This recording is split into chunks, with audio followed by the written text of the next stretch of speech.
오늘 너무 시간이 쫓기는 것 같은 느낌이 드는데 쫓길 필요 없을 것 같아요. 예, 우리 새해 첫날인데 여러분 뭐 끝나고 나서 뭐 여러분 중요한 뭐 모임이 있습니까? 아니면 뭐 집에 혹시 벽장에 이렇게 가서 꺼내 드실 게 뭐 있나요? 옛날 같은 시골 같으면은 집에 가서 벽장에 이렇게 어머니가 이렇게 잘 숨겨놓은 꿀 같은 거 있었거든요. 그리고 이제 명절 지나면은 다식도 있었고 뭐 이렇게 먹을 거 있잖아요. 혹시 집에 가서 이제 그런 거 드실 분이 있으면 모르지만 그런 거 아니면은 오늘 편안한 마음으로 이렇게 하나님께 예배드리고 찬양하고 교제했으면 좋겠습니다. 2020년 이제 우리가 송구영신 예배를 드린 지 정말 어제 같은데 벌써 다 5일 지났어요. 얼마나 빨리 지나가는지 몰라요. 좀 계셔보세요. 이제 뭐 덥다, 벌써 더워, 덥다 하다가 또 뭐 이렇게 하다가 여러분 또 가을 오고 겨울 옵니다. 그때 우리가 뭘 할 것인지 한번 생각해 봤으면 좋겠습니다.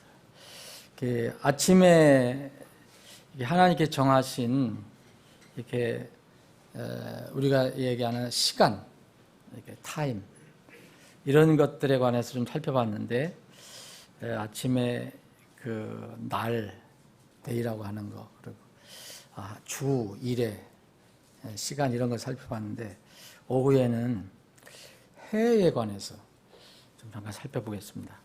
자, 시편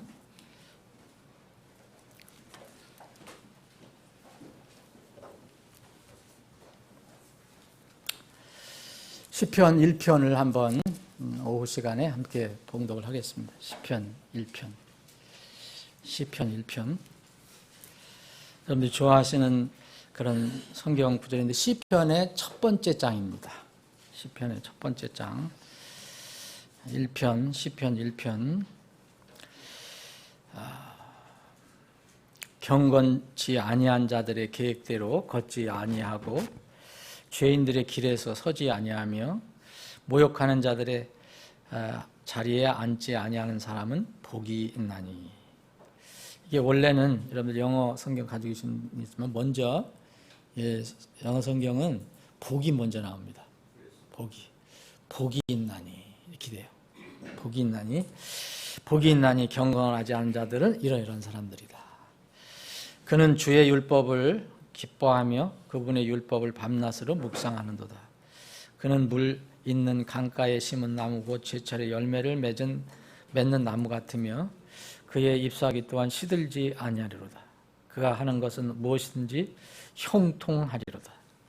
경건치 아니한 자들은 그렇지 아니하며 오직 바람에 날리는 겨와 같도다. 그러므로 경건치 아니한 자들이 심판대에 서지 못하며 죄인들이 의로운 자들의 회중에 들지 못하리니 의로운 자들의 길은 주께서 아시나 경건치 아니한 자들의 길은 망하리로다. 오늘 아침에 읽은 걸 다시 한번 제가 대표를 읽겠습니다. 창세기 1장 14절입니다. 하나님께서 이르시되 밤에서 낮을 나누도록 하늘의 궁창에 광채들이 있고 또 그것들은 표적과 계절들과 날들과 해들을 나타내라. 아버지 하나님, 오후에도 다시 모여서 하나님 집에서 주님을 찬양하고 경배합니다. 우리의 찬양과 경배를 기뻐 받아주시옵시고 이 시간은 주님께서 예비하신 말씀을 통한 은혜를 저희들이 풍성히 누리도록 인도해 주시옵소서. 거룩하신 예수님의 이름으로 기도합나이다. 아멘. 성경에서 해라고 하는 거, 이제 한문으로 연이라고도 하고 또 영어로 year라고 하는 이것이 창세기 1장 14절에 처음 나옵니다. 해라는 말이. 그래서 하나님께서 계절도 정하시고 해도 정하셨다. 그리고 나서 이제 이 하나님이 정하신 이 해에 따라서 우리가 지금 쓰는 몇 년을 살았니, 뭐 몇 년을 어떻게 했느니 이런 게 나옵니다. 그래서 그 다음에 나오는 것이 이제 창세기 5장에 보면 최초의 사람인 아담이 몇 년을 살았다 이런 말이 나와요. 그래서 130년을 살면서 누구를 낳고 뭐 이런 말이 나옵니다. 이것이 이제 성경에서 말하는 이게 처음 언급되는 해에 관한 이야기고, 이게 쭉 계속되다가 이제 계시록에 보면 마지막 언급하는 내용이 나오는데, 제일 마지막에 언급된 것은 20장 7절에 보면 우리가 잘 아는 천년 왕국이랄 때, 지상 왕국은 천년이라는 개념으로 천년 동안 왕국이다라는 얘기를 했어요. 이제 이거를 이제 전혀 이렇게 문자적으로 안 믿는 사람들은 그냥 알 수 없는 긴 기간이라고 얘기하지만, 창세기를 여러분 믿으신다면, 그리고 그 아담이라든지 그 후손들이 몇 년을 살았다 몇 년 살았다는 것을 여러분들이 문자로 믿으신다면 이것도 문자로 믿어야 합니다. 그래서 예수님께서 오셔서 1000년 동안 다스리는 그런 기간이라는 걸 알 수가 있고, 그 조금 전에 들어가면은 계시록 9장에 보면 이제 9장에 보면 어느 때, 이제 이거 심판에 관한 얘기인데, 어느 때에 관해서 얘기합니다. 어느 해, 어느 날, 어느 달, 어느 날, 어느 시에. 이거는 하나님께서 정하신 어느 시를 얘기하는데, 심판의 시간을 얘기하는데, 이때 하나님께서 이 정해진 시간에 이제 그 악한 그런 상황 속에서 많은 사람들이 이제 심판을 받는 그런 내용이 나옵니다. 그래서 네 천사가 풀려나니 그들은 어느 해, 어느 달, 어느 날, 어느 시에 사람들의 3분의 1을 죽이려고 예비한 자들이더라. 마지막 심판에 관해서, 마지막 심판도 하나님께서 어느 해를 정해 놓으셨고, 어느 달을 정해 놓으셨고, 어느 날을 정해 놓으셨다는 것을, 그리고 어느 시까지도 정해 놓으셨다는 것을 우리가 이제 알 수가 있습니다. 이 해라는 것은, 이 해라고 처음에 언급이 됐잖아요. 1장 14절에 처음 언급됐는데, 이것도 한글로 써진 게 아닙니다, 여러분. 그때 세종대왕이 만들어서 한글로 만드신 게 아니고, 그때는 히브리어로 이 글을 쓰게 하셨어요, 하나님께서. 모세가 글을 썼거든요. 근데 히브리어를 썼어요. 히브리어로. 모세는 물론 히브리어를 얘기할 거예요.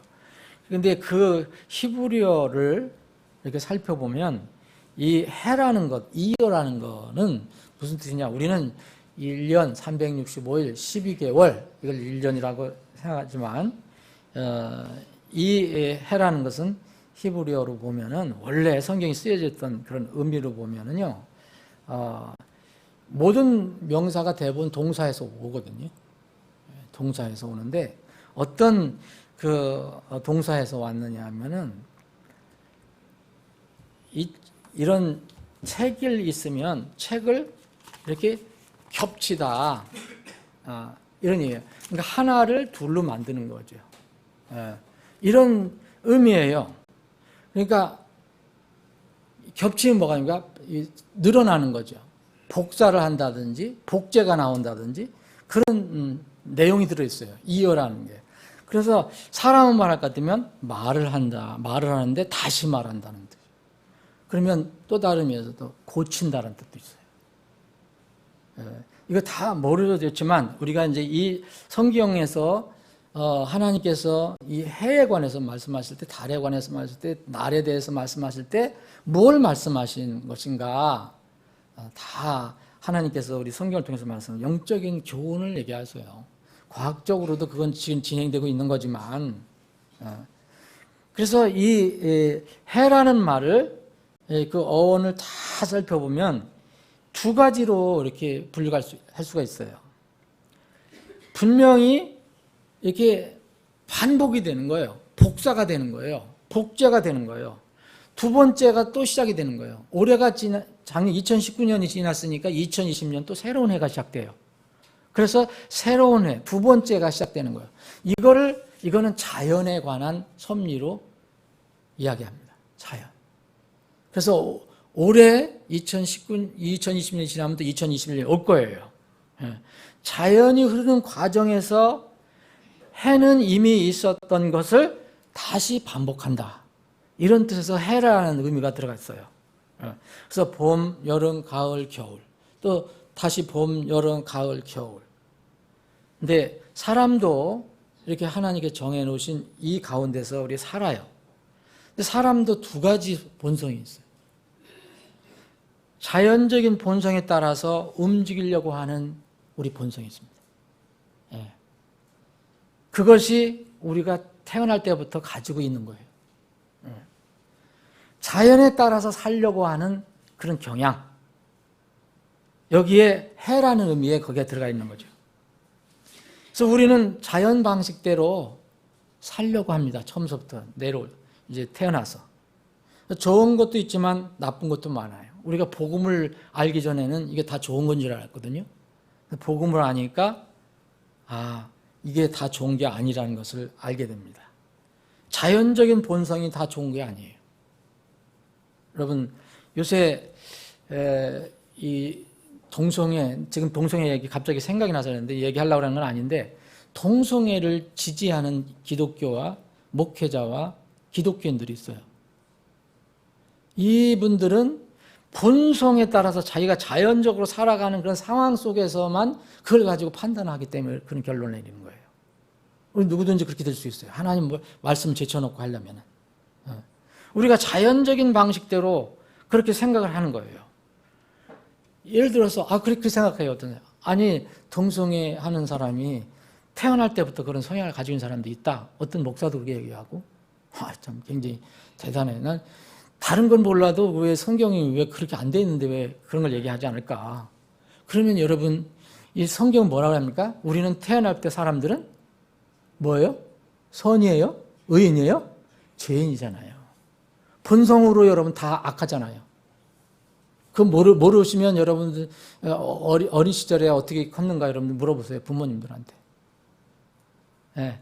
여러분 어린아이들 모습 알려주고 교육시키고 훈련시켜서 엄마한테 뗐습니까? 골부립니까? 그리고 슬쩍 합니까? 거짓말합니까? 가르쳐줘서 그렇게 해요? 그건 본성이에요. 본성. 근데 그렇게 그 동성애에 관해서 무슨 인권을 주장하는 것처럼 얘기하는데, 저는 그 사람 자체는 미워하지 않아요. 그 사람이 하는 행위는 하나님께서 저주받을 행위라고 했거든요. 예? 그런 혐오스러운 일이다. 그래서 그 사람도 빨리 거듭나야 돼요. 변화돼야 돼요. 근데 여러분 그건 동성애는 그렇게 얘기하면서 성경에 도둑질하지 말라, 살인하지 말라, 간음하지 말라 있잖아요, 말씀. 근데 여러분 태어날 때부터 다 도둑질 해요, 안 해요? 여러분들은 다 도둑질 했다는 얘기가 아니고, 여러분 어렸을 때부터 여러분 그거 모릅니까? 여러분 다 그런 마음이 있잖아요.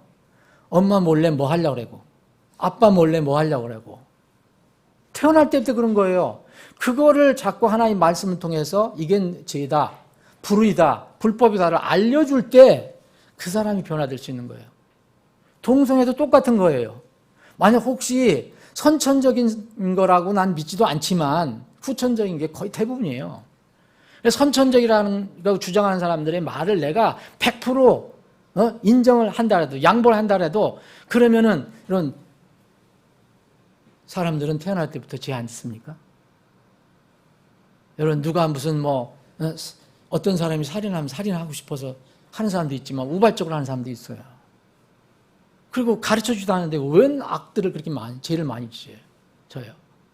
그럼 그 사람도 태어날 때부터 그런데 그럼 다 인정해줘야지. 다 인정해줘야 되잖아요. 예? 저는 태어날 때부터 본성적으로 동성애 성격이 있으니까 인정해주고 소수인권자를.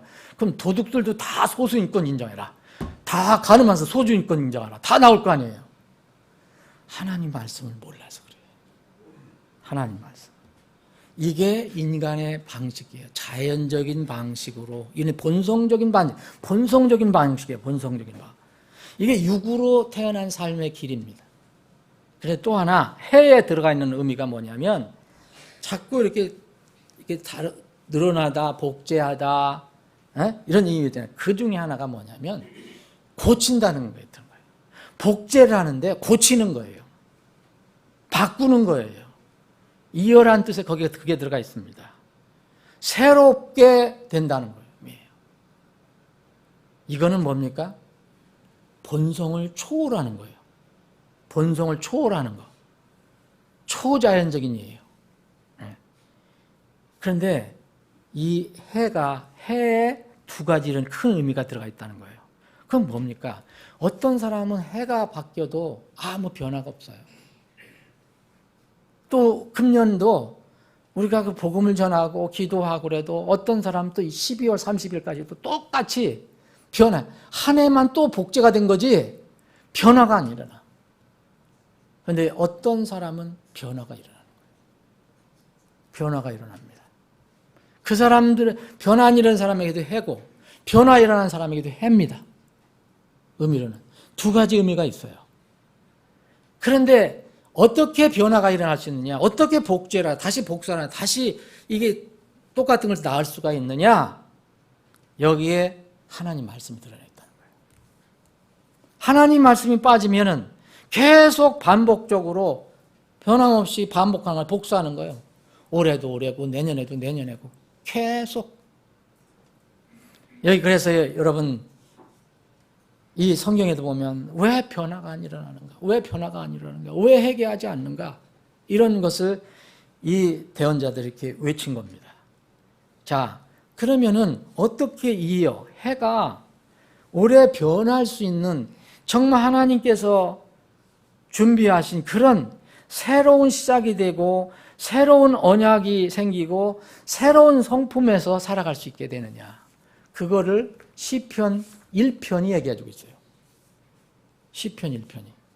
오늘은 그 각도로 다 이제 살펴볼 건데, 이거 전에도 한번 살펴봤는데, 자, 이 시편 6절에, 1편 6절에 보면은 이렇게 결론 내리거든요.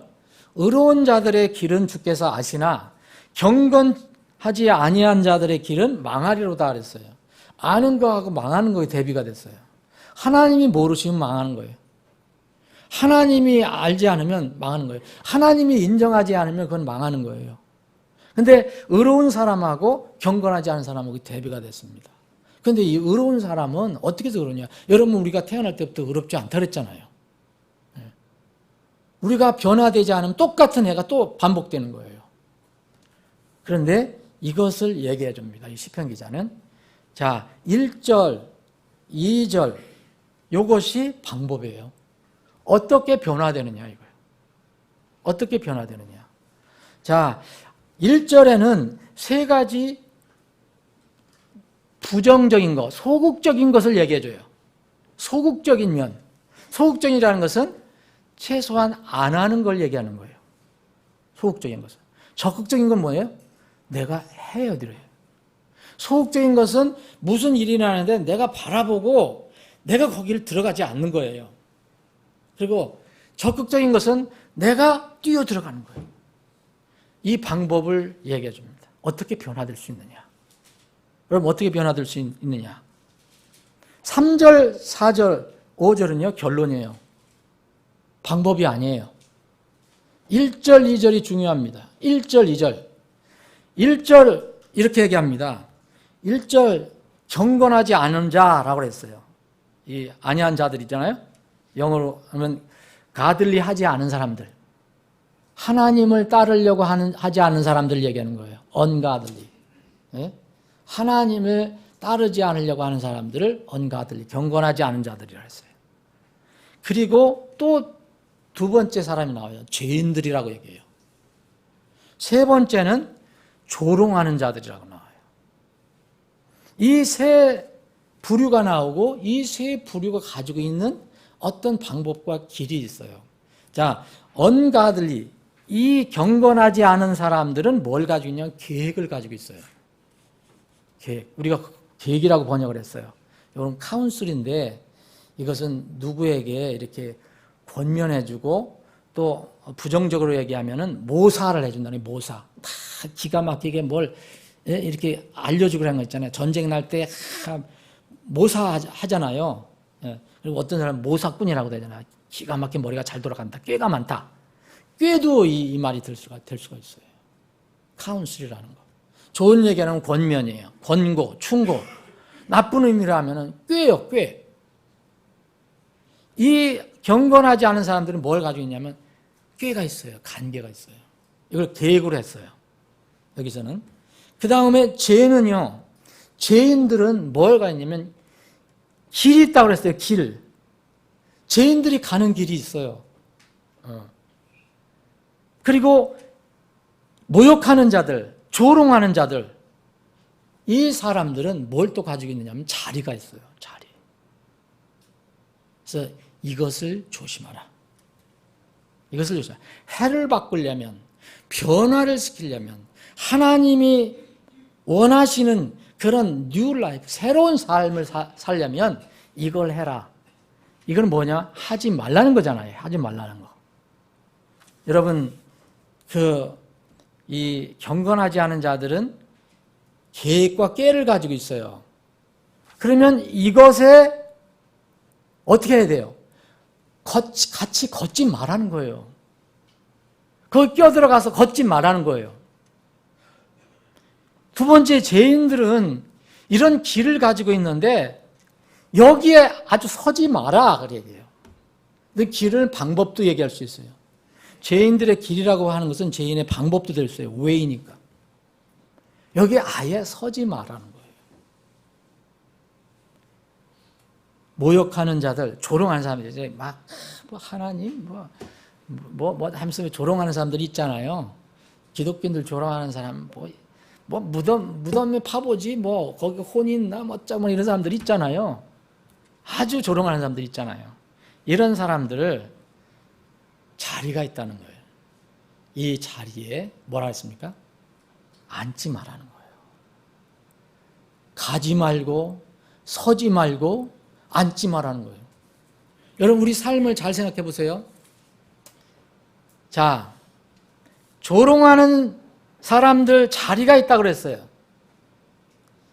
경건하지 않은 사람들은 어떤 꾀가 있어요.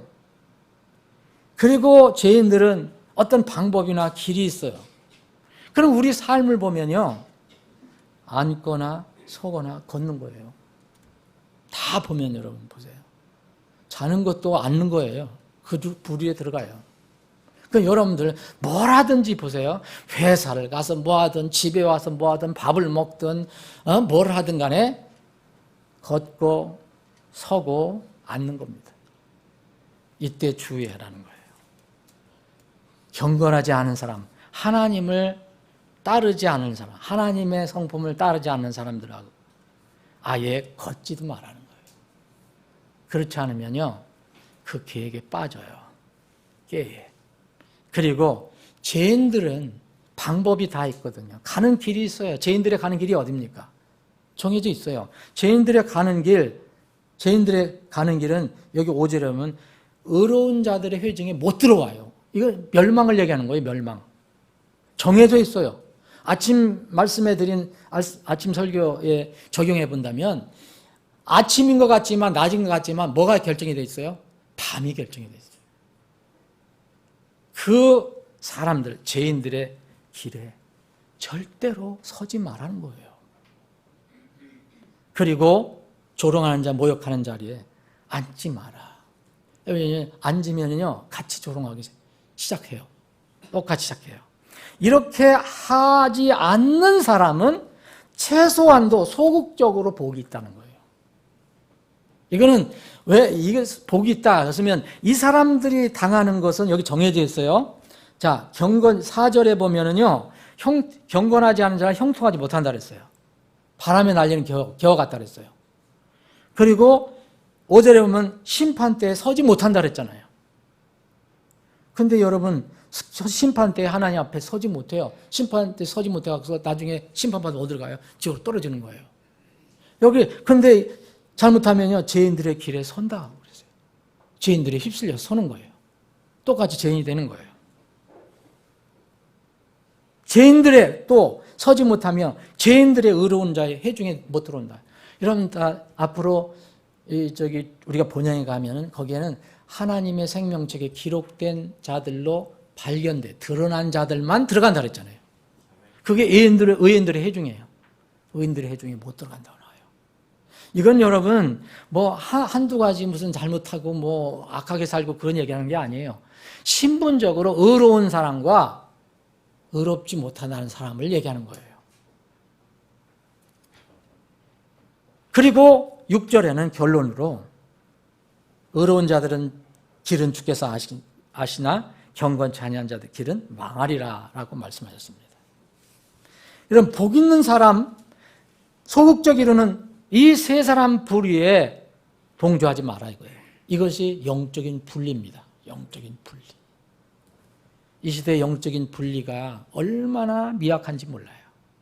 그래서 여러분 기독교가 이름만 기독교지 여러분 성경을 믿지 않는 사람들 똑같은 기독교라고 하는 사람 이런 동성애 주장하는 사람하고 여러분 교제할 수 있어요? 그럼 이상한 거예요. 그것도 포용해야 돼요? 네? 어떻게 해야 됩니까? 포용한다면 내가 하나님을 안 믿는 거예요. 사람을 믿는 거지. 그 사람들이 변화되고 회개하기를 위해서 기도해야 되지만 우리는 섞일 수가 없어요. 그 사람들의 길에 걸을 수가 없어요. 서지도 말고 앉지도 말아야 돼요. 근데 이 시대는 정말 여러분 성경에 보면 이런 이 성경 분리 여러분들이 정말 신앙이 한 단계 올라가려면은 영적인 분리를 정말 성경에 가르치면 깨달아야 돼요. 정말 깨달아야 돼요. 지금 이 시대 기독교라는 게 기독교가 아닙니다. 여러분 예수님은 기독교인이에요? 아니에요? 크리스찬이에요? 아니에요? 예수님은 크리스찬이에요? 아니에요? 예? 그렇기도 하고 그럴 것도 같고 안 그럴 것도 같고요. 같아요? 예수 그리스도는 크리스찬이 아니에요. 이거 주의하셔야 돼요. 예수 그리스도는 크리스찬이 아니라 예수 그리스도 그분이에요. 우리가 크리스찬이 돼야 돼요. 우리가 그리스도를 따라가는 사람이 돼야 돼요. 왜 예수님이 크리스찬이라고 합니까? 크리스찬이란 뜻이 뭡니까? 예수를 따르는 사람인데 그리스도를 따르는 사람이 크리스찬이에요. 여러분 예수님이 크리스찬 첫 번 크리스찬이 이렇게 사랑으로 뭐라고 했다. 정말 이 사람 오도하는 거예요. 정말 예수님은 크리스찬이 될 수 없어요. 우리가 크리스찬이 돼야 돼요. 우리가 크리스찬이 돼서 그분을 따라야 돼요. 그분 말씀이란 따라야 되고 그분 말씀이 아니면 안 따르는 거예요. 그런데 예수님이 첫 번 크리스찬으로서 이렇게 사랑을 베풀었으니까 우리가 사랑해. 여러분 그런데 속으면 안 됩니다. 우리도 기독교 범주에 들어가 있지만 우리는 그게 중요한 게 아니에요. 우리는 그냥 말씀을 믿는 사람들이에요. 지금 말씀도 안 믿고 하는 기독교가 얼마나 많은지 아세요? 네? 그게 뭐가 좋다고 서로 연합해서 저는 복음을 전하는 거, 사람을 구원하는 것은 연합하지만 그 외에는 연합하지 않습니다. 여러분 예수님이 침례 받으신 거 여러분들 인정하세요? 근데 여전히 그것도 무시하고 어린아이들 세례주고 유아세례고 그런 사람들하고 같이 무슨 일을 할 수 있어요? 이게 이 시대의 기독교예요. 무슨 기독교 같이 연합 안 하면 무슨 아주 저기는 아주 무슨 고집 세고 왕따같이 생활하는데 정말 안타까워요. 여러분들 점점 여러분 신앙이 어려워질 수가 있어요. 왜냐하면 점점 세상보다 사실은 그게 더 어려워요. 믿지 않는 사람들보다 소위 믿는다고 하는 사람들 때문에 더 어려워요. 지금 이 돌아가는 여러 가지도 믿는 사람들이 제발 주님의 말씀대로 좀 믿었으면 좋겠어요. 이게 100% 완전하게 믿으라는 게 아니에요. 왜 하나님 말씀이 있는데 그것을 어그로 쫙 놓으면서 자기들의 마음대로 하냐 이거예요. 그걸 갖다가 예수를 끌어다 놓고. 그런 게 어디 있어요? 그런 거 없습니다. 그 부분에 대해서는 다시 한번 말씀드릴 기회가 있어요. 여러분 아무리 뭐라고 해도 세상이 누가 뭐라 하고 무슨 교회가 누가 목회자가 뭐라고 얘기해도요. 성경이 아니라면 아닌 겁니다. 그런데 지금 이상하게 세상에서 성경은 제쳐놓고 이름 있는 목사, 이름 있는 교회, 이름 있는 뭐 얘기하면 그게 맞는다고 얘기하는 거예요. 그냥 신기하죠. 여러분 이렇게 해서는 절대 안 바뀌어요. 왜냐하면요, 하나님 말씀 때문에 바뀌는 거예요. 다른 방법은 없어요. 기가 막힌 어떤 설교자가 나오고 기가 막힌 무슨 교회 지도자가 나와서 얘기해도 여러분들은 바뀌었다? 여러분들은 진짜 하나님이 보신 바뀐 게 아니에요. 보세요. 2절 보세요. 자, 이렇게 하는 사람들, 세 번째로 소극적으로 하는 사람, 세 종류 소극적으로, 최소한 소극적으로 하는, 하지 않는 사람, 이 사람 복이 있다 그랬잖아요? 근데 그 사람을 적극적으로 설명을 합니다. 2절에 보면, 그는 누구예요? 경건한 자들의 계획대로 걷지 아니하는 사람이에요. 죄인들의 길에 서지 않는 사람이에요. 모욕하는 자들의 자리에 앉지 않은 사람이에요. 이 사람이 어떻게 복을 받느냐 이거예요. 자, 그는 주의 율법을, 주의 말씀을 뭐 한다 그랬어요? 기뻐하며. 그분의 율법을, 말씀을 밤낮으로 묵상하는 듯. 이 복을 받는 사람의 기준은 하나님 말씀이에요. 다른 거 없어요. 그는 물 있는 강가에 심은 나무 곧 제철에 열매를 맺는 나무 같으며 그의 잎사귀 또한 시들지 아니하리로다. 그가 하는 것은 무엇이든지 형통하리로다. 야, 형통하리로다 하니까 또 야, 왜 나는 이렇게 하는데도 왜 형통하지 않는 일들이 이렇게 많이 생겨? 그렇게 생각하실 수도 있는데, 여러분들이 정말로 경건하지 않은 자들의 계획대로 걷지 않고 죄인들의 길에 서지 아니하고 모욕하는 자들에 앉지 않으면서 하나님의 말씀을 늘 기뻐하며 하나님 말씀을 밤낮으로 묵상하는 거. 여기에는 뭐라 했어요? 실천하면 좋지만 완전하게 실천한다는 말은 없어요. 이 사람은 뭐라 했어요? 이 나무가, 강가에 있는 나무가 늘 푸른 잎사귀를 나는 것처럼 그렇게 된다는 거예요. 그러면서 형통한다 그랬어요. 이게 누구 기준입니까, 여러분? 이거 세상 기준이 아니에요. 세상이 보는 기준이 아니라 바로 여러분들을 구원해 주신 하나님이 보시는 기준이에요. 형통한다는 것은 여러분 여러 번 말씀드렸어요. 형통이라는 건 세상 기준이 아니에요. 그 부분은 일부분이에요, 일부분. 형통한다는 모든 건 다 잘 되는 거 아닙니까? 그죠? 먹고 싶은 거 먹고, 자고 싶을 때 자고, 놀고 싶을 때 놀고, 내가 사업하면 번창하고, 내가 한 일마다 다 성공하고, 그렇죠? 병드는 거 없고, 그렇죠? 세상에 인기 있고, 많은 사람들이 나를 추앙해주고, 모든 게 잘 돼요. 이게 세상의 기준이에요. 하나님의 기준은 그게 아닙니다. 하나님의 기준은 하나님 말씀과 늘 있는 거예요. 여러분, 다니엘이 형통했다고 그랬어요. 어디 있을 때 형통했다고 그랬어요? 여러분, 다니엘이 사자굴 속에 있는데 왜 형통합니까? 왜 형통한 거예요? 여러분, 요셉이 형통한 사람이라고 했어요. 요셉 어디 있을 때 형통했습니까? 자기 아버지가 채색 옷을 입혀갖고 아주 귀엽게 키우고 아주 사랑해주고 편안하게 지내게 해줄 때 형통하다는 말 없어요. 언제 형통하다는 말 나옵니까? 창세기 39장에 보면 요셉이 노예로 끌려가요. 형제들로부터 시기받아서 이 함정에 갇혀갖고서 죽을 뻔했는데 겨우 그래도 목숨은 건져서 장사들한테 팔려갖고서 그 먼 이집트로 팔려가요. 그것도 노예로 들어가요. 노예, 시종으로. 그런데 성경은 하나님은 뭐라 하냐? 그를 보고 형통하다고 그래요. 세상 기준으로 그게 형통입니까? 사랑하는 여러분, 우리는 솔직해야 됩니다. 정직해야 됩니다. 말씀 잊어버리면 또 이따 나가면은 또 집에 가서는 내가 왜 형통하지 않지? 그게 형통하지 않은 게 세상 일 잘 안 되는 게 형통하지 않은 게 아니에요. 내 형통하지 않아? 그러면 내가 이런 사람들 곁에 있는 거 아니야? 악한 사람들, 죄인들, 조롱하는 자들과 같이 어울리는 거 아니야? 이렇게 생각을 해봐야죠.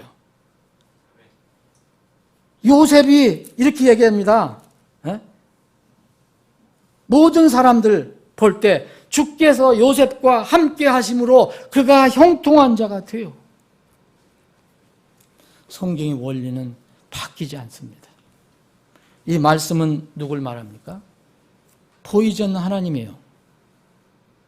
하나님이 함께 할 때, 내가 하나님과 함께 동행할 때 그게 형통이에요. 감옥에 요셉이 갇혔거든요. 나중에. 그래도 형통하다고 성경은 나옵니다. 사랑하는 여러분, 시편 1편은 바로 그것을 우리에게 알려주고 있어요.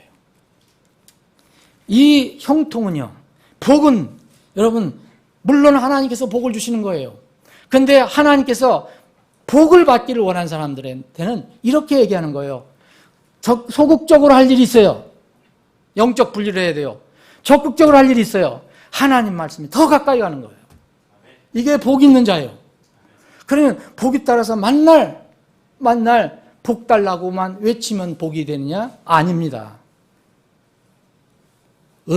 하나님께서 우리를 은혜를 베풀어 주셔야 되지만 결단이 필요한 거예요. 여러분 올해 복 받기를 원하십니까? 결단하세요. 이건 결단을 얘기하잖아요. 어떻게 이게 자연스럽게 되는 겁니까? 경건치 않은 자들의 계획에 어떻게 우리가 분리를 할 수 있어요? 결단하지 않고서는 안 돼요. 아무 결단하지 않고 그냥 되는 대로 흘러가면은 그냥 흘러가는 거예요. 여러분 죄인들의 길에 서지 않는다는 결단하지 않고 어떻게 될 수 있어요? 가능합니까? 여러분들 친구들이 야 괜찮아 아무개 홍길동아 야 뭐 예배 한번 빠지면 어때? 아이 그거 어때? 한잔 하면 어때? 괜찮아. 여러분 이거 쉽습니까? 결단하지 않고서는 못 물쳐요. 그렇게 해야 되고 또 내가 결단해야 될 게 뭡니까? 하나님 말씀을 기뻐해야 되는 거예요. 하나님 말씀을 읽을 때 우리가 찔리는 게 있거든요. 그것도 기뻐하라는 거예요. 그리고 그 하나님 말씀을 밤낮으로 생각하는 거예요. 밤낮으로. 왜 제가 하나님 말씀을 그렇게 강조하는지 말씀이 없으면 사실 아무것도 아니에요. 다 끝나는 거예요. 그러면 종교계로 가십시오. 종교계로 가면 됩니다. 거기서는 여러분 말씀 신경 안 써도 다 할 수가 있어요. 말씀 정리합니다. 여러분 이 하나님 말씀은 생명을 주시잖아요. 생명. 여러분 말씀이 없으면 거듭나지 못해요. 반드시 말씀이 있어야 거듭나요. 또 하나는 이 말씀이 왜 중요하냐면 우리의 삶의 인도자가 되기 때문에 중요한 거예요. 구원자면서 생명이면서 또 우리를 인도해요. 시편 110편 105편 주의 말씀 내 발 등불이요 내 발의 등불이요 내 길에 빛이니이다 그랬잖아요. 그런데 여러분 불이 없는데 빛이 없는데 여러분 세상을 어떻게 살아나가요? 그건 넘어지는 거죠. 이 빛이 없는데 이 경건치 않은 자들하고 또 어울리고 죄인들의 길에 서고 모욕하는 자들하고 한째 어울려서 사는 거예요. 하나님 말씀이 없으면 불가능합니다. 여러분 이렇게 마지막 때는요 무엇을 가까이 하느냐 굉장히 중요해요. 이 마지막 때는 무엇을 가까이 하고 누구와 어울릴 것인가 누구와 교제할 것인가 또 어디에 모일 것인가 무슨 일을 할 것인가 이것을 다른 말하면 영적 분리고 또 영적 교제입니다. 이 문제가 우리 구원받은 사람의 미래의 신분을 결정하는 거예요. 보상을 결정하는 거예요. 아까 보상 얘기 많이 하시더만. 네. 가만히 있으면 구원은 받아도 가만히 있으면 그대로예요. 덩그러니 구원만 받는 거죠. 사랑하는 여러분, 해라는 것은 반복이 된다. 시간의 회전이다. 그런데 두 가지 뜻이 있다 그랬잖아요. 본성적인 거, 반복하는 거. 하나는 바뀌는 거. 이것은 하나님 말씀이 들어와야 된다. 말씀이. 여러분 올해 그냥 무감각적으로 반복하는 해가 될 것입니까? 아니면 변화의 해가 될 것입니까? 그것은 여러분들의 결단에 달려있는 거죠. 여러분들 믿음의 결단에 달려있는 거예요. 여러분 2019년에는 내가 하나님께 일주일에 8시간을 드렸는데 8시간 여러분 다 못 드려요. 내가 보면.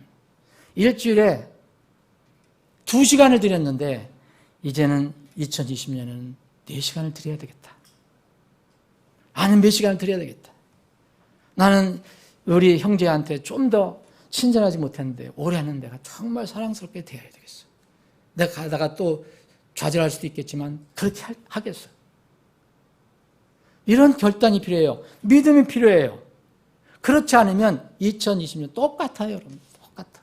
내 하나님께 이렇게 드렸는데 시간과 물질과 재능을 이렇게 드렸는데 올해는 이렇게 드려야겠어요. 결단이 여러분들의 삶을 바꿀 수가 있습니다. 우리 중에 지금 구원받지 못한 아무도 없어요, 여기에. 어린아이들 일부 모르는 애들에는.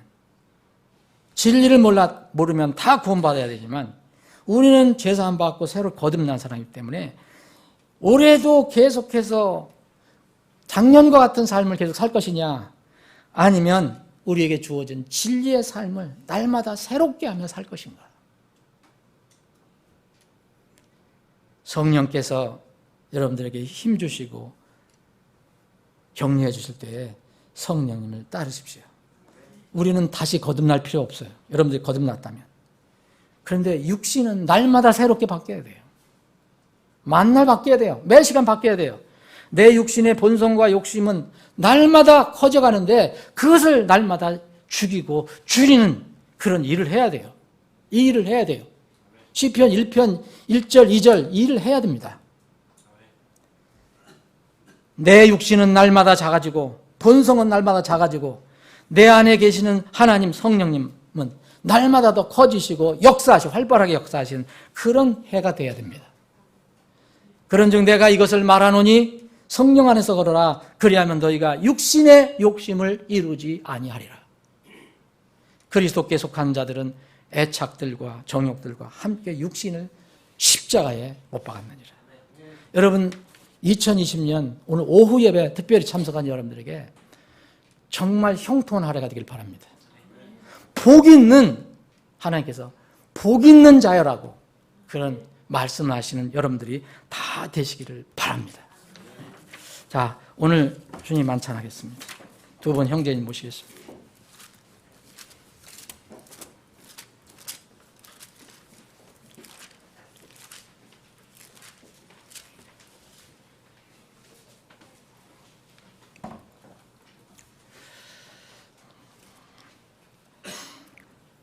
그리고 매년 또 매달 우리가 만찬하는데 감사한 것은 2020년에도 1월이 돼서 만찬할 수 있는 기회를 주셔서 감사합니다. 2021년 1월에는 만찬할지 안 할지 모릅니다. 내일은 우리 것이 아니기 때문에. 만찬은 이 땅에서만 합니다. 이 땅에서만 하고 아마 하늘에 가면 마지막 주님과 함께 혼인 만찬을 할지 모르지만 이 만찬은 주님의 만찬은 이 땅에서만 있습니다.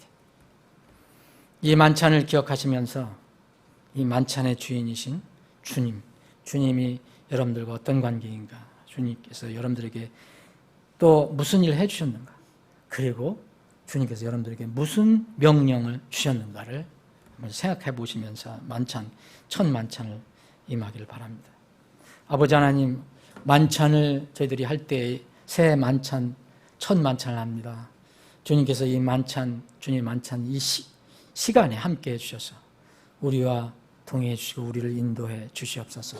거룩하신 예수님의 이름으로 기도합나이다. 아멘. 자, 우리를 위해서 십자가에서 아낌없이 바쳐주신 주님의 거룩한 몸을 기념하고 상징하는 누룩 없는 빵을 분배해 드리겠습니다.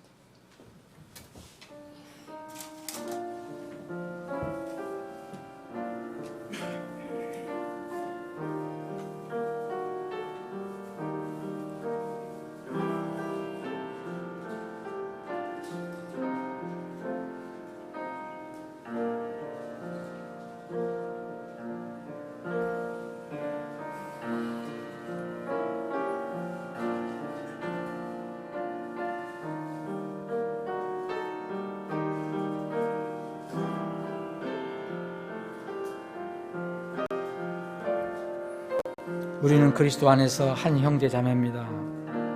그리스도 안에서 한 형제가 자매가 되지 않는 사람은 결코 예수님의 몸을 기념하고 상징하는 이 한 빵, 원래 하나로 만들어진 빵이 찢어지고 쪼개진 이 하나님의 빵을 나눌 수가 없습니다.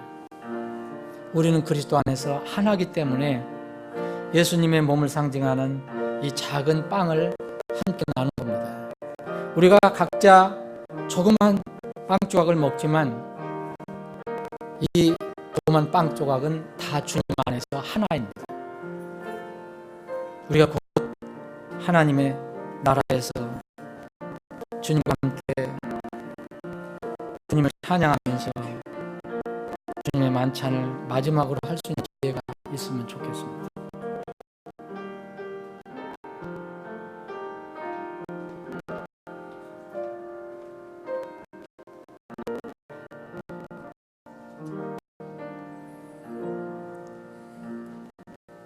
주 예수님께서 배반당하신 그 밤에 빵을 집어서 감사를 드리신 뒤에 그것을 떼시고 이르시되 받아서 먹으라. 이것은 너희를 위하여 찢긴 내 몸이니 나를 기억하여 이것을 행하라. 함께 나누시겠습니다.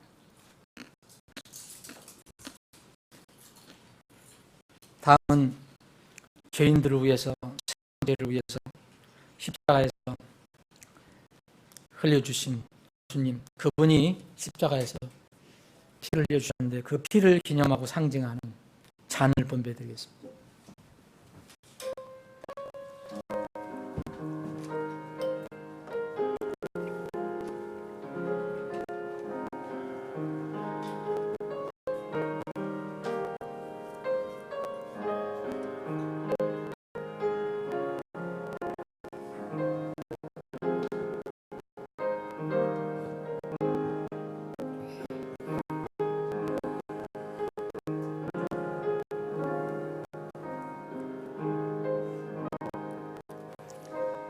하나님 말씀은 성경에서는 수없이 어린 양의 피에 관해서 말씀하고 있습니다. 신약에서는 그리스도의 피를 이야기합니다. 우리의 제한된 머리로는 하나님의 피에 대해서 다 깨달을 수가 없습니다. 분명한 것은 하나님 정하신 큰 원칙, 피 흘림이 없으면 죄의 면제가 없느니라. 죄를 사할 수가 없다. 곧 그래서 피는 생명이라고 하신 이 절대적인 하나님의 원칙입니다. 생명은 피에 있고, 그래서 그 이유 때문에 예수님께서 우리의 생명을 구원하시기 위해서 그분의 고귀한 죄 없으신 그분이 여러분들과 저의 그 무서운 죄와 불법을 위해서 피를 흘려주신 것입니다. 아마 우리가 본향에 가서 주님 앞에서 주님을 만날 때 아마 제일 먼저 예수님께서 흘려주신 피에 대해서 감사하며 찬양할 것입니다.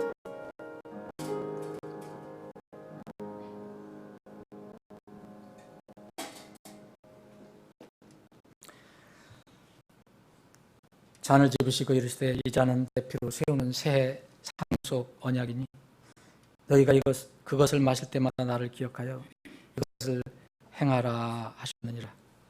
너희가 이 빵을 먹으며 이 잔을 마실 때마다 주의 죽으심을 그분께서 오실 때까지 보이느니라. 여러분들의 삶으로 보이시기를 원합니다. 함께 나누시겠습니다.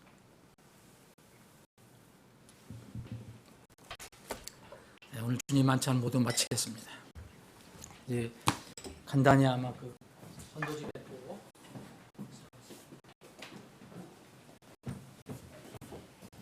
예, 전도장입니다. 오늘 2020년 첫째 주일인데요. 예, 전도집의 복 구령으로 우리 첫 시작을 주님을 기쁘게 해드리는